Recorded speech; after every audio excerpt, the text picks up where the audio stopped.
최근 대만에서 벌어지고 있는 일련의 소동을 지켜보고 있으면 국제 정세라는 게 참 냉혹하면서도 때로는 황당한 블랙 코미디 같다는 생각이 듭니다.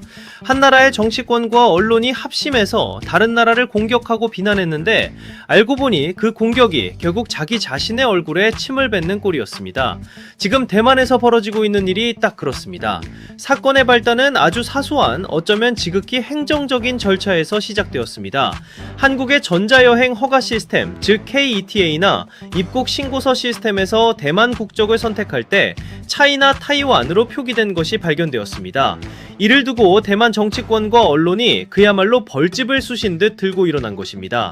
라이칭거 총통까지 직접 나서서 대만 인민의 의지를 존중하라며 목소리를 높였고 대만 외교부 차관은 이를 두고 한국의 비우호적 행위라고 규정하며 맹비난을 퍼부었습니다. 대만 현지 언론들의 반응은 더 가관이었습니다. 기다렸다는 듯이 자극적인 헤드라인을 뽑아내며 여론을 선동하기 시작했습니다. 한국이 중국의 압력에 굴복해 대만을 팔아넘겼다. 한국은 대만을 국가로 인정하지 않는다. 한국의 본때를 보여줘야 한다며 연일 한국을 성토하는 기사를 쏟아냈습니다. 개중에는 한국산 제품 불매 운동을 하자거나 한국의 경제 보복을 가해야 한다는 식의 현실 파악이 전혀 안 된 강경 발언까지 서슴지 않는 정치인들도 있었습니다. 그런데 여기서 정말 흥미로운, 아니 대만 입장에서는 뼈아픈 반전이 일어납니다.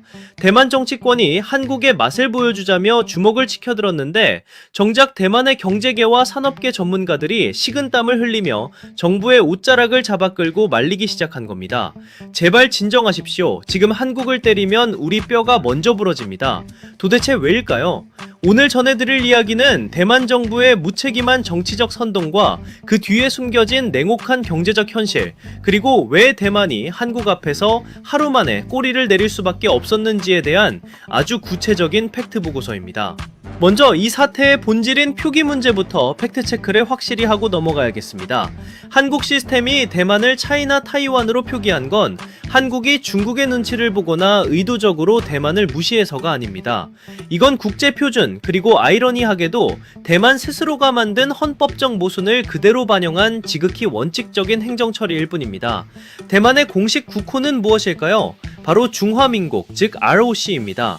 그들의 헌법상 국호에 엄연히 차이나가 들어가 있습니다. 대만의 국적기 이름도 중화항공이고 국영석유회사나 우체국 등 주요 공공기관의 영문 명칭에도 차이나가 버젓이 박혀 있습니다. 심지어 올림픽이나 아시안게임 같은 국제 무대에서도 그들은 스스로 차이니즈 타이페이라는 이름을 사용합니다. 상황이 이런데 한국이 국제사회의 관례와 그들의 헌법적 명칭인를 반영해 차이나 타이완으로 분류한 것을 두고 왜 우리를 중국 취급하느냐며 화를 내는 건 앞뒤가 안 맞는 자기 모순입니다. 대만 내부적으로도 우리는 중국과는 다른 독립된 대만이다 라고 주장하고 싶다면 먼저 자기네 헌법부터 고치고 국호에서 차이나를 떼어내는 게 순서입니다. 하지만 중국과의 전쟁이 두려워 그러지는 못하면서 만만한 한국에게 화풀이하며 왜 너네는 우리를 대만이라고만 안 불러주냐고 떼를 쓰는 형국인 셈입니다. 대만 전문가들조차 한국의 표기는 사실 틀린 게 아니다. ROC와 PRC를 구분한 표기일 뿐이다 라며 한국에 손을 들어주는 의견을 내놓았지만 대만 언론들은 이를 애써 외면했습니다.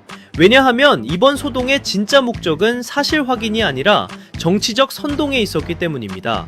라이칭더 정부 출범 이후 양안 관계가 최악으로 치닫고 내부 지지율이 흔들리자 외부의 적을 만들어 내부의 불만을 돌리려는 전형적인 정체성 정치를 시도한 것입니다. 하지만 이들의 정치적 계산은 결정적인 변수를 간과했습니다. 바로 한국과 대만의 압도적인 체급 차이와 대만 경제가 한국 공급망에 얼마나 깊숙이 종속되어 있는지를 망각한 것입니다. 대만 정치인들이 경제 제재를 운운하자마자 대만 반도체 업계에서는 비명이 터져 나왔습니다. 우리가 흔히 대만 하면 세계 1위 파운드리 기업인 TSMC를 떠올리며 반도체 강국이라고 생각합니다. 맞습니다. TSMC는 대단한 기업입니다. 하지만 그 거대한 공장을 돌리기 위해 필요한 핵심 소재와 부품, 장비는 어디서 올까요? 상당 부분이 바로 한국에서 건너갑니다. 반도체 회로를 찍어내는데 필수적인 포토레지스트나 고순도 불화수소 같은 특수 화학 물질부터 공정 장비에 들어가는 정밀 부품, 그리고 디스플레이 패널에 이르기까지 한국 기업들이 공급하는 소재가 없으면 대만의 생산 라인은 그 즉시 멈춰서게 됩니다. 삼성전자나 SK하이닉스 같은 한국의 반도체 기업들은 대만 말고도 미국, 중국, 유럽 등 팔 곳이 많고 공급망이 다변화되어 있습니다. 하지만 대만 기업들은 한국산 고품질 소재를 대체할 곳을 단기간에 찾을 수 없습니다.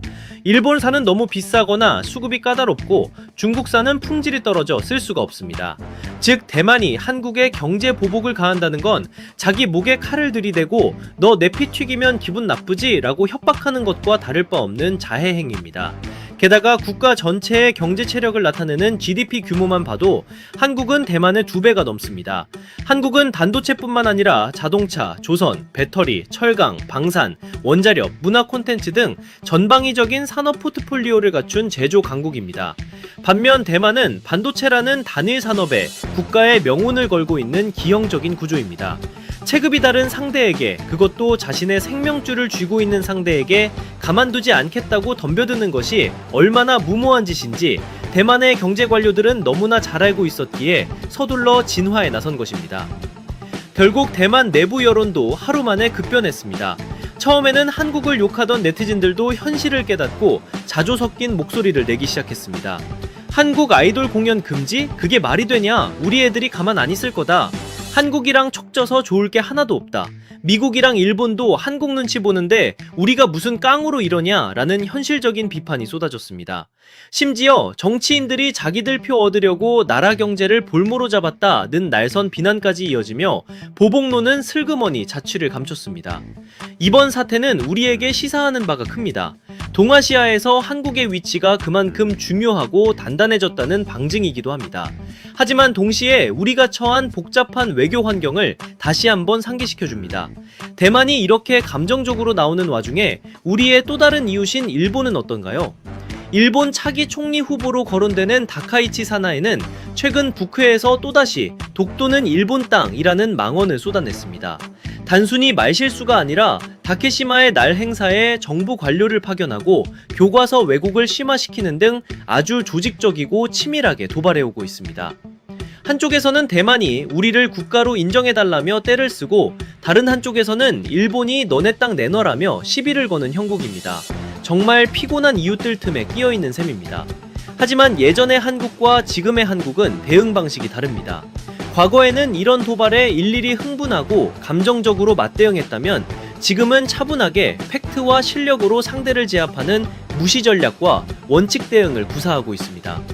한국 정부는 이번 대만 표기 논란에 대해 공식적인 사과나 변경 약속을 하지 않았습니다. 그저 시스템상의 분류 기준일 뿐이다 라고 원론적인 입장만 내놓았습니다. 일본의 도발에 대해서도 독도는 역사적, 지리적, 국제법적으로 명백한 우리 영토이며 논의의 가치가 없다고 일축했습니다. 우리가 이렇게 당당할 수 있는 이유는 명확합니다. 아쉬운 건 그들이지 우리가 아니기 때문입니다. 경제적으로든 군사적으로든 문화적으로든 한국은 이미 그들이 함부로 넘볼 수 없는 위치에 올라서 있습니다. 특히 대만에게는 더욱 명확한 메시지를 주어야 합니다. 대만은 유사시, 즉 중국이 대만을 침공했을 때 한국이 일본이나 미국처럼 군사적으로 도와주길 내심 기대하고 있습니다. 그러면서 평소에는 혐한 감정을 부추기고 정치적으로 이용하려 듭니다. 이건 정말 뻔뻔한 태도입니다. 한국 국민들은 바보가 아닙니다. 평소에는 경쟁자이자 적대적인 태도를 보이다가 자기들이 급할 때만 손을 내미는 이중적인 친구를 위해 피를 흘려줄 한국인은 없습니다.